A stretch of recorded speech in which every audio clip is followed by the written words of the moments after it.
Chapter 5 Tight Fit. The plane ride took forever and ever. Me and Philip Johnny Bob ran out of stuff to play with.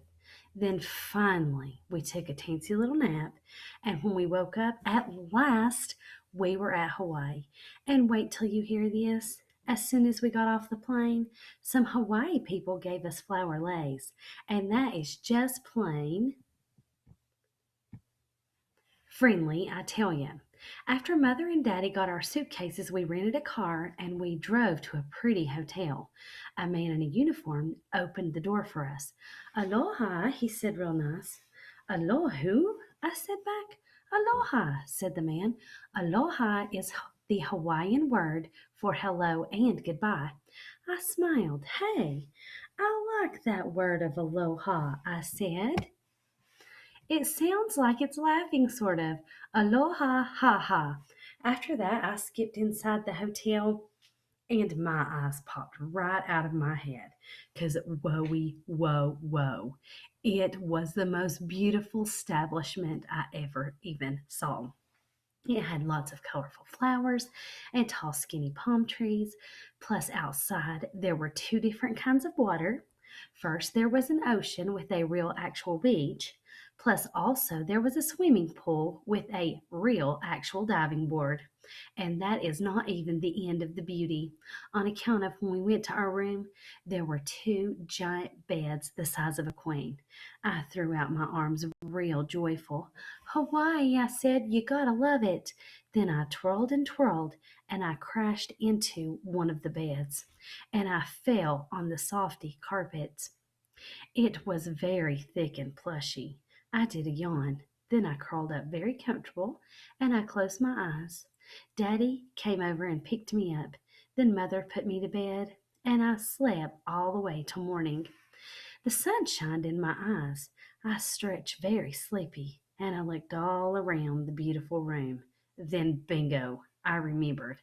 I'm in Hawaii, I said. I jumped out of bed and I jiggled Mother and Daddy awake.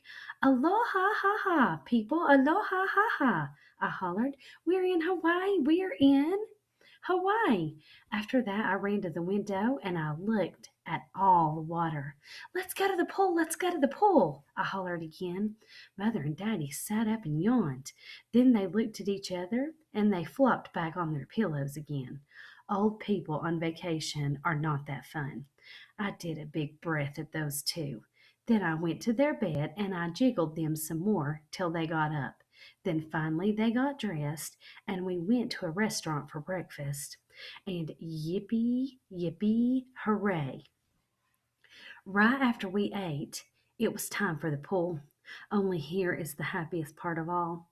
On our way to the pool, we passed a gift shop window, and I saw the cutest swim ring in the whole entire world.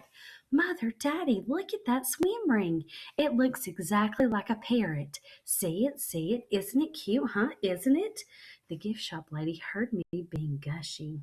She took the swim ring out of the window and she handed it to me. It's the last one we have, she said. I jumped up and down, very urgent. The last one, the last one. Can I have it, Mother? Can I have it, Daddy? Please, please, please. I said, if you buy me this swim ring, I won't ask for one other thing. Not for this whole entire trip. Mother and Daddy looked suspicious at me, 'cause that was a fib, of course. But you don't even need a swim ring, Junie B, said Daddy. You learned how to swim 2 years ago. Exactly, said Mother. Plus, this swim ring is way too small for you, honey. It's meant for children much younger than you are. I jumped up and down some more. But I know I can fit in this thing, Mother. I just know I can. I am thin as a noodle. I folded my hands real, begging. Please, can I have it? Please, please, please. Daddy ran his fingers through his hair. That is a good sign usually. Then finally he took my parrot swim ring and he gave the gift lady some money. I hugged and hugged him very happy. Thank you, Daddy. Thank you. Thank you. You are the nicest daddy in the whole entire world. After that, I skipped to the pool with my parrot swim ring and I tried to put it on, but it was way too tight to fit. Daddy watched what I was doing. Looks like your mother was right, Junie B, he said. That swim ring is much too small. No, it isn't, Daddy. I know I can fit into this parrot, I said. I am positive I can. I thought for a second. Then I walked to the edge of the pool and I dropped my swim ring in the water and kersplash! I jumped through the middle, and what do you know? I squeezed right in. I clapped and clapped real thrilled. See, Mother, see, Daddy, I called. I told you I could fit in this thing. I told you. I took a breath. It's just a little bit tightish around the middle, but I think I can still breathe, possibly. I pushed away from the edge and I kicked to the other side. Did you see me swim over here, Mother? Are you watching me, Daddy? This parrot is speedy fast. My stomach did a wince. Also, I am in severe pain, I shouted. After that, I hurried up out of the pool and I rushed to Mother Speedy quick. Please get this off me right exactly now, 'cause this thing is squeezing my insides in half. I said, and so she and Daddy tried to wiggle it off me, but the parrot didn't budge itself. I sucked in my tummy as skinny as it would go. Then all of us pushed and pulled and yanked and tugged and twisted and stretched. Plus, also, I jumped up and down. After that, I panicked and shouted, I'm stuck in my parrot! I'm stuck in my parrot! 911! I'm stuck in my parrot! Everyone turned around to look. Shh, said Daddy, stop shouting. Then he quick found the air plug and he opened it and whoosh, my parrot's air came rushing out. Soon my stomach could breathe again. Ah, better, I said. Thank you, Daddy, thank you. I waited till all the air was out. Then I headed back to the pool. Mother snapped her fingers at me. Whoa, wait a minute. You can't go in the pool like that, Junie B. We still need to get that swim ring off you. She said, you stay here and I'll go get my scissors. I raised up my eyebrows at that word. Scissors? I said. Yes, said Mother, I can cut the swim ring off you in no time. I let that information sink in. Then all of a sudden my eyes got big and wide. No, Mother, no, I shouted. Don't cut the parrot off. Please, please, please. It doesn't even hurt anymore. I promise, I promise. Next to us, a grandpa did a frown. Plus, his wife did a frown too. For heaven's sakes, what kind of mother would cut a little girl's parrot? Said the grandpa. I don't know, Ed, said the grandma, but it sure don't seem right. Mother stood there kind of frozen.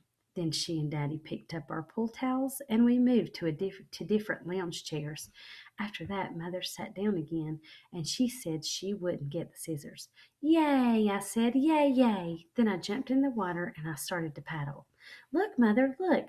I'm still wearing my parrot and it's not even squeezing my stomach, I shouted. Flat sew parrots are perfectly comfortable. I swam underwater to the end of the pool. This parrot is working out beautifully, I called again. Then Grandma started to clap.